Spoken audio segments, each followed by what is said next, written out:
Hey y'all, happy Sunday. One of the frustrating things I've experienced so far working in the military is that there's very limited opportunities to create extra income.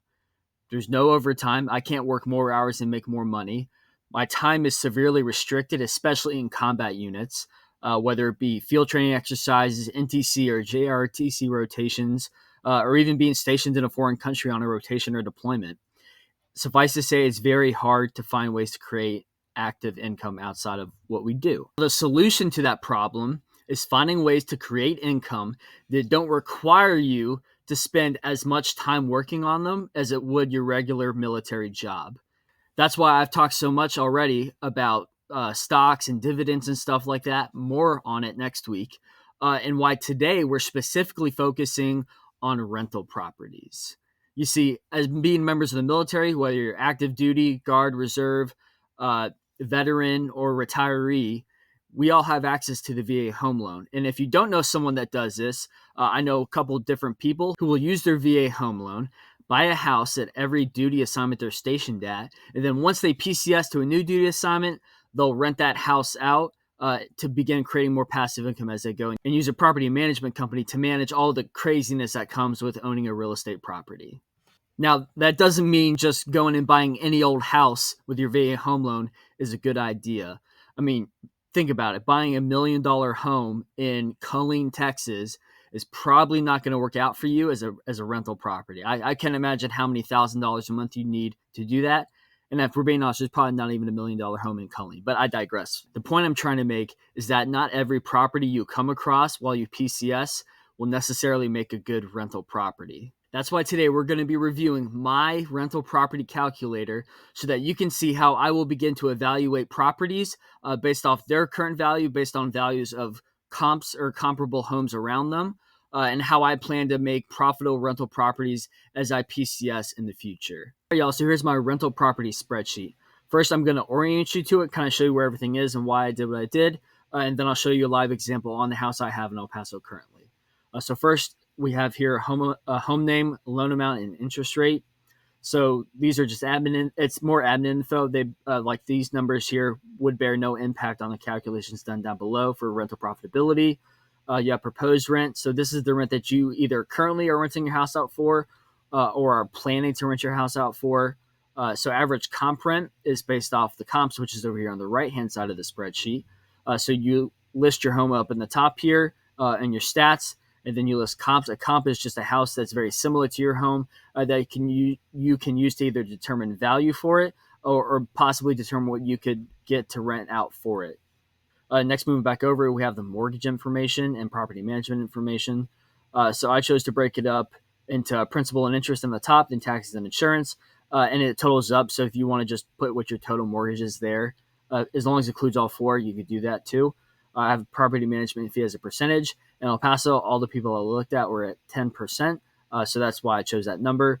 And then the fee, it just takes this number, multiplies it by your proposed rent, and that's how you get your number or your property management fee there in money and dollar signs. Then we have net income, the difference between your net income and mortgage, and then the outcome, whether it's a good or bad investment. All right, so now we're going to look at it with my Indigo Sky property in El Paso. So as I said, it's Indigo Sky. Here's what I have currently left on the loan and the interest rate I have as well. The current rent is at $1,650. That's how much I'm renting this house for. And the comp rent I got, the average was $1,968 for a month. Now, if we look over at our comps, so this is my house up top with all the stats I have for my house. And these are the comps I found. I just looked today to find some numbers. The rent I chose was not based off these houses at the time, so that's why, or part of the discrepancy. Also, something to think about: if a house is still listed on Zillow and hasn't rented yet, maybe it's because the house is listed too high. Maybe, I can't say that for sure, but just also something to think about as well. Either way, so these are the comps I found. The closest one was this on Sky Ranger. It's almost a carbon copy of my house, and it's listed for significantly more than mine. So maybe I could bump up our rent next year or something like that. Moving on down, so this is my the tally up of my mortgage here. So all these three equal this one, which is my total mortgage every month. My property management fee is 10%, so that's $165, which again is based off the proposed rent. Then my net income is my proposed rent, which is $1,650, or my actual rent in this case. subtracted by the property management fee. No, this does not include emergency expenses or any unforeseen costs at all. So I'm paying a difference of $237 a month to keep my house, and then any things that pop up or any extra expenses that pop up on my house, I have to pay out of pocket to fix to take care of it. So that's that. So obviously, my calculator shows that this is a bad investment. I hope you all got something out of watching me run my current rental house through my calculator and seeing that I'm negative. So the question is, how do I become positive, and then how do I make future houses that I go or find in the future positive as well, positive cash flow, that is. So the first thing, I've talked about this before, is paying more down on the principal on my Indigo Sky house with the intent of refinancing in the future so that I can have a lower monthly rate. You're probably thinking, John, you don't want to lose your interest rate. Well, if I pay down more principal and have a slightly higher interest rate, if I did, for example, you could still have a lower monthly payment. That's still possible, even if I'm forfeiting the lower interest rate I have currently. And the name of the game is cash flow. So if I can increase my cash flow by refinancing my total loan at a lower amount, but at a slightly higher interest rate, then that could help me make cash flow positive. Another takeaway I had was just because the VA loan lets you go 0% down doesn't necessarily mean you should. So on the house I got, it was a brand new, like literally brand new. They finished it the day I bought it. Like I bought it December of 2022, and it was brand spanking new subdivision, new everything. So I wouldn't recommend doing that in the future. Now, to be fair, compared to some of the other houses I looked at, it was fine. It was a good deal compared to them. But when you're looking to get a good rental house and put zero down, in my mind, you're probably looking to find a house you can put a lot of sweat equity into. For those of you who don't know what sweat equity is, that just means the house is a little beat up and you're going to put your elbow grease into fixing it up to make it pretty so that you can rent it at a higher amount once you PCS or move on from there. The last takeaway is that I didn't look to find a deal, and I kind of already elaborated on that so far.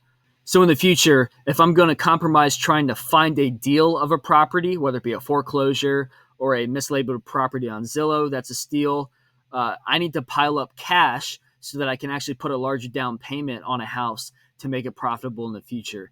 And actually, that's Abby and my current plan to move on. Obviously, we're going to be looking for a deal, so that way we can put zero down if we can.